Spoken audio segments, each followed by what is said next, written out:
She told you she wanted honesty, vulnerability, a man who communicates his feelings, who opens up, who isn't afraid to show his heart. She told you that you didn't need to impress her, that what she really wanted was someone real, someone safe, and you believed her. So you did what every man who still believes in love does. You gave her everything, quickly, eagerly. You dropped your guard, told her about your fears, your childhood, your past relationships. You texted her first. You complimented her looks, her mind, her soul. You reminded her how different she was from anyone else. You made time, made space, made her a priority. You said, "I'm here for you," long before she asked for it. But then, something changed. She pulled away. She replied slower, smiled less, suddenly seemed busier, colder, more confused. She needed space. She wasn't ready. The same woman who once lit up when your name appeared on her screen now treats you like background noise. And you're left staring at your phone, wondering what the hell went wrong. You gave her what she asked for. You gave her the love songs, the safety net, the softness. You gave her peace. But what you didn't realize is that peace without tension becomes boredom. Safety without polarity becomes routine. And unconditional availability becomes emotional invisibility. You were raised to believe that sincerity wins, that if you love purely, fully, openly, you'll be loved back. But no one told you that in the realm of attraction, the first to fall is usually the first to be forgotten. Because here's the unspoken truth. When you give too much, too soon, without challenge or distance, you don't come across as emotionally intelligent, you come across as emotionally needy. Not because you are, but because your energy sends a silent message. I need you to validate my worth. Dan, and in the wild psychological theater of modern relationships, nothing kills respect faster than desperation disguised as devotion. She doesn't want everything up front. She wants to earn it. She wants to discover it. She wants to wonder who you are when she's not looking. She wants to question if you're thinking about her or if your world spins perfectly without her. Because that question, that subtle insecurity, that's where desire is born. You handed her the ending of the story before the plot even began, and now you're confused. You wonder how the guys who barely call her, who treat her with indifference, still manage to keep her attention. You wonder why she complains about being hurt by them, but still goes back. You think, but I'm different, I'm the good guy, I care, I listen, I give. Yes, you gave, but you gave everything. And the moment you do that, you remove the mystery, the tension, the polarity. You become emotionally predictable, and predictability, no matter how pure, is not magnetic. Because attraction isn't just about comfort, it's about power. And in every dynamic, someone has more of it. Machiavelli didn't write about love, but if he had, he would have told you this. People don't desire what's guaranteed. They desire what's earned, what can be lost, what holds its own shape with or without approval. Your need to express love early isn't wrong. It's just mistimed. When you give devotion before she gives interest, you create imbalance. And what's out of balance always collapses. She doesn't even know why she's pulling away. It's subconscious, a biological response, an emotional recoil. And she might even say things like, "You're amazing, I just don't feel the spark," or "You're everything I should want, I just need time." What she's really saying is, you were too easy to win. And what's too easy to win is too easy to leave. The tragedy is that your intentions were pure, your affection was real, your loyalty was sincere, but the delivery was flawed. You played all your cards before she even decided if she wanted to play the game. And the moment she realized she had your entire heart without lifting a finger, she subconsciously devalued it. Because effort creates value, and if there's no emotional tension, no sense of earned affection, the dynamic flatlines. Respect fades, desire weakens, and the man who gave his all becomes the man she forgets, But you don't have to stay in that pattern. The shift begins with restraint, with presence, with silence, with the ability to feel everything and still choose not to show everything. You can be emotionally deep and still unpredictable. You can love with intensity and still hold mystery. You can care and still be untouchable. Because true power in relationships doesn't come from how much you feel. It comes from how much control you have over what you reveal. She will never say this directly, but it's true. She only begins to truly respect you when she feels that, no matter how much you like her, you can walk away. And the day she feels like she could lose you, not because you're playing games, but because you're simply not emotionally dependent on her, that's the day everything changes. That's the day her curiosity returns. That's the day her eyes linger longer when you're not looking. That's the day you stop being nice and start becoming unforgettable. She doesn't fall for your compliments. Not really. She doesn't remember how many times you told her she's beautiful, or how fast you replied to her texts, or how much you reassured her after every minor disagreement. Those things felt nice in the moment, but they didn't stay. What she remembers, what made her feel something, was the moment she wasn't sure where she stood with you. When you didn't text her back right away. When you were in the room, calm, collected, but emotionally untouchable. When you didn't chase. When you didn't explain. When you let silence speak for you. That moment? That's when she started paying attention. It's not because she's manipulative. It's not because she's playing games. It's biology. It's psychology. It's human nature. The mind doesn't value what it believes is fully possessed. It values what can be lost, what feels rare, what demands a certain level of behavior to maintain. You've been taught to give love unconditionally.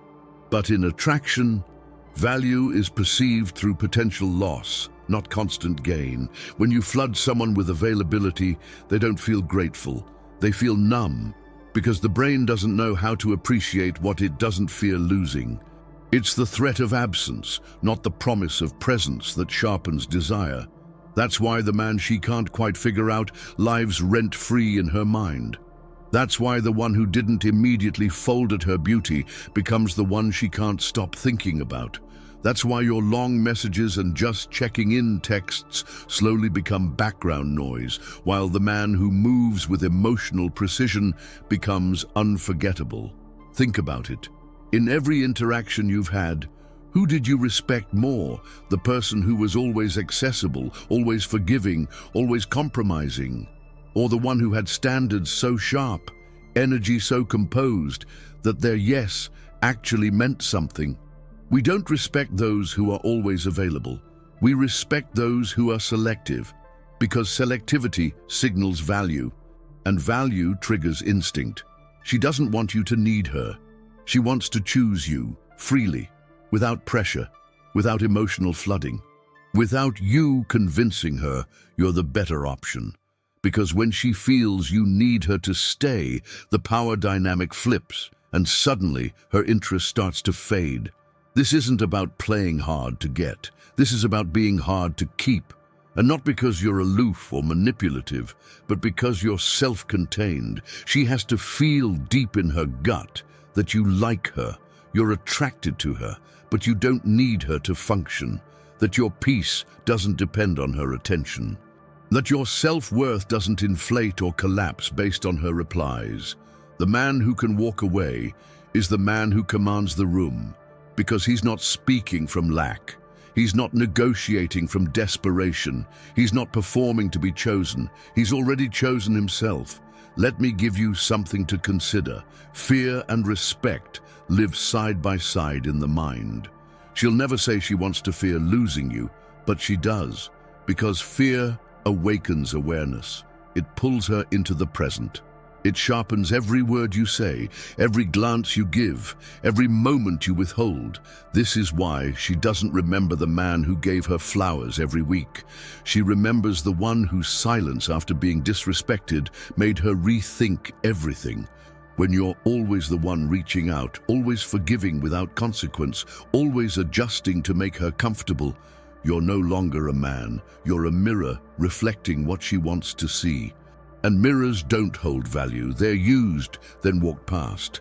But when you set standards, when you correct disrespect with distance, when you say no without raising your voice, when you disappear not to punish, but to protect your energy, she feels it. She may not admit it, but she'll think about it when she lies in bed, when she scrolls through your messages, when she wonders if you've moved on, when she reaches out and doesn't hear back right away, when she tells herself, he used to chase me, what happened? That shift, that's gravity. You've gone from emotional servant to emotional sovereign, from pursuer to presence, from the guy who was always there to the man I'm not sure I can replace. That's when she starts reaching out more. That's when her tone softens. That's when her questions become deeper, because your restraint, your ability to not react, is being felt. It's not about being mean, it's about being measured. Machiavelli would call it calculated distance, the art of withholding without cruelty, the art of being just close enough to intrigue and just far enough to command attention. This is not manipulation, this is polarity. This is the ancient rhythm of masculine and feminine energy, pursuit and resistance, motion and mystery. And yet, so many men sabotage it. They give too much, too early. They respond immediately. They overexpress. They over-validate. They confess love before it's earned. They give loyalty to a woman who hasn't proven hers, and they think this is honorable, noble, sincere. But what they're actually doing is collapsing the tension. And in the absence of tension, attraction dies. She's not trying to hurt you. She's just reacting to the emotional climate you created. You gave her everything up front, so there's nothing left to win. And when there's nothing left to win, there's no reason to play. But you can change that. You can reverse that collapse. Not with words, but with presence, with boundaries, with silence, with space. You show her, not by saying it, but by living it, that your attention has value, that your emotions are not a tap she can turn on and off at will, that your time is a privilege, not a given. And the moment she realizes that, everything changes. You keep thinking the next message will fix it.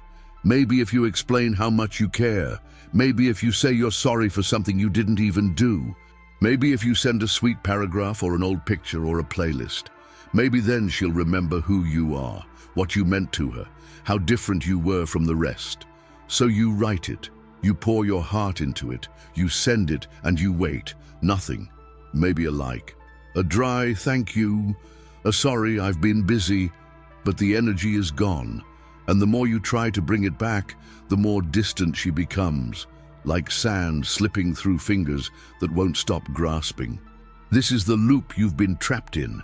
You're always the one reaching out, always the one forgiving first, always the one putting the pieces back together after she pulls them apart. And even when you feel the imbalance, when every instinct in you screams that something isn't right, you override it.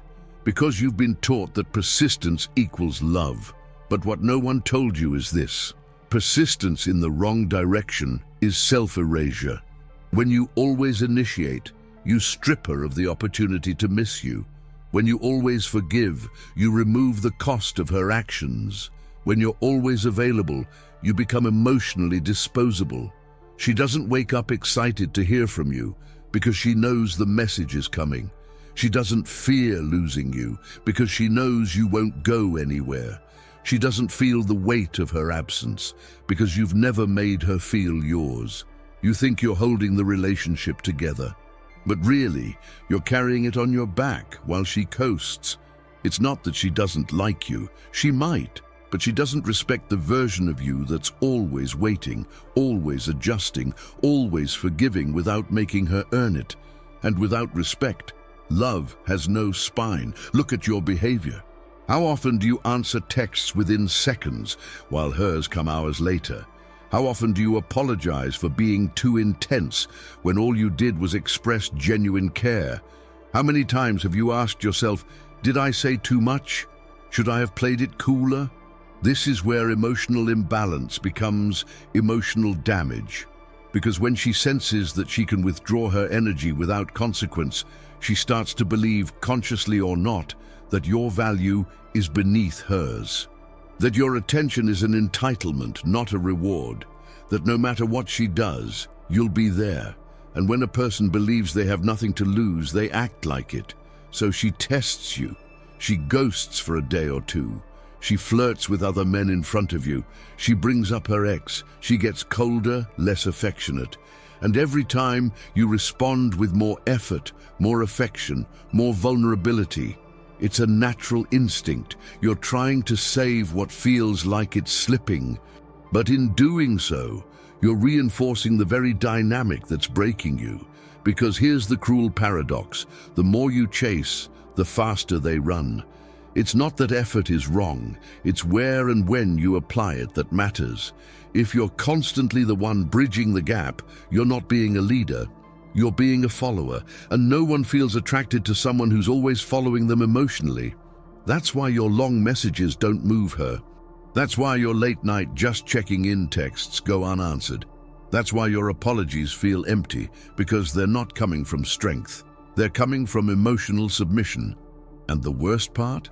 She may not even understand why she's losing interest. She may say things like, "You're such a great guy," or "I just need time," or "I'm not ready for something serious." But what she really means is, "I don't feel pulled toward you anymore, because I know exactly where you stand. And I know I didn't have to do anything to earn it." Desire requires tension. Tension requires uncertainty. And uncertainty is only possible when you stop handing out your love for free. Machiavelli would call this the power of withheld reward. The idea that if you give someone everything without them lifting a finger, they will see it as cheap. And people never cherish what costs them nothing. So what does this mean in real terms? It means stop texting first every time. It means don't always say yes. It means let her reach out after disappearing, and don't reward that with enthusiasm. It means when she disrespects a boundary, you remove your presence, not as punishment, but as principle. That's not being cold. That's being self-respecting. When she knows that your silence is a response, that your absence is a decision, that your forgiveness is not automatic, that's when the dynamic shifts. Not because you're manipulating her, but because you're finally valuing yourself. And when you value yourself, others are forced to reconsider how they've been treating you, even if they don't say it, even if they pretend it doesn't matter. They feel it. She'll feel it the next time she sends a low-effort "hey" and you don't reply instantly. She'll feel it when she realizes you stopped chasing, stopped explaining, stopped playing the emotional servant. She'll feel it when your energy detaches, not out of bitterness, but because you've remembered who you are. And that feeling, that's what brings back the respect. That's what reignites the tension. That's what forces her to see you, not as a convenience, but as a presence she can't afford to lose. Because now, you've stopped handing yourself over without a fight. And in doing so, you've become the one worth fighting for. You've tried explaining yourself. You've tried over-communicating, overthinking, overgiving. You believed that if you could just be clear enough, honest enough, open enough, she'd understand your value. But she didn't. Not because she doesn't get it, but because the more you say, the less she feels. Words, once they become excessive, lose their weight. And the more you try to prove something with words, the more she senses that you're unsure of it yourself. That's why the man who moves in silence often says the most.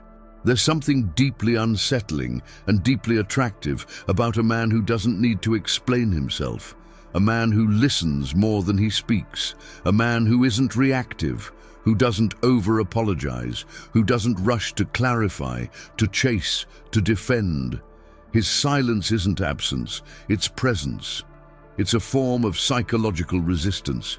It says, I don't need to impress you, I don't need to prove anything. You're either aligned with my world, or you're not.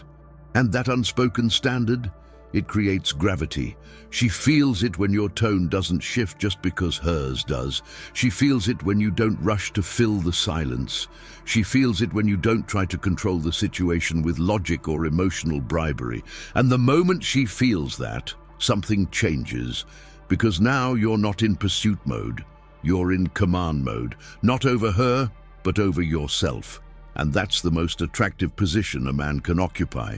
Think about the men you've seen who walk into a room and immediately shift the energy without saying a word.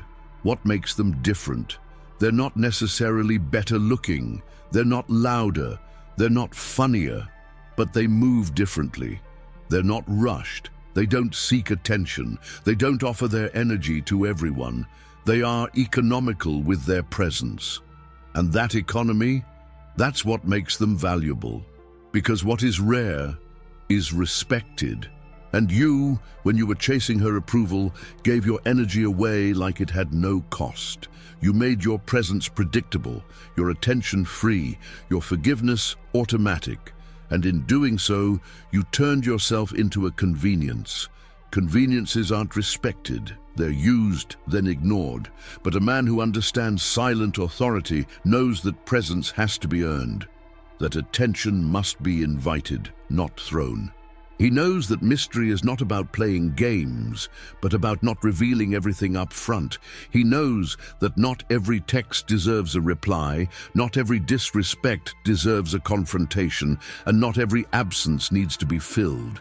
Because not responding is a response. It creates tension, it creates reflection, and most importantly, it repositions your energy in her mind. You stop being the man who's always there, always accessible, always chasing. You become the man she has to reach for. The man whose approval is not guaranteed. The man who is emotionally present but not emotionally dependent.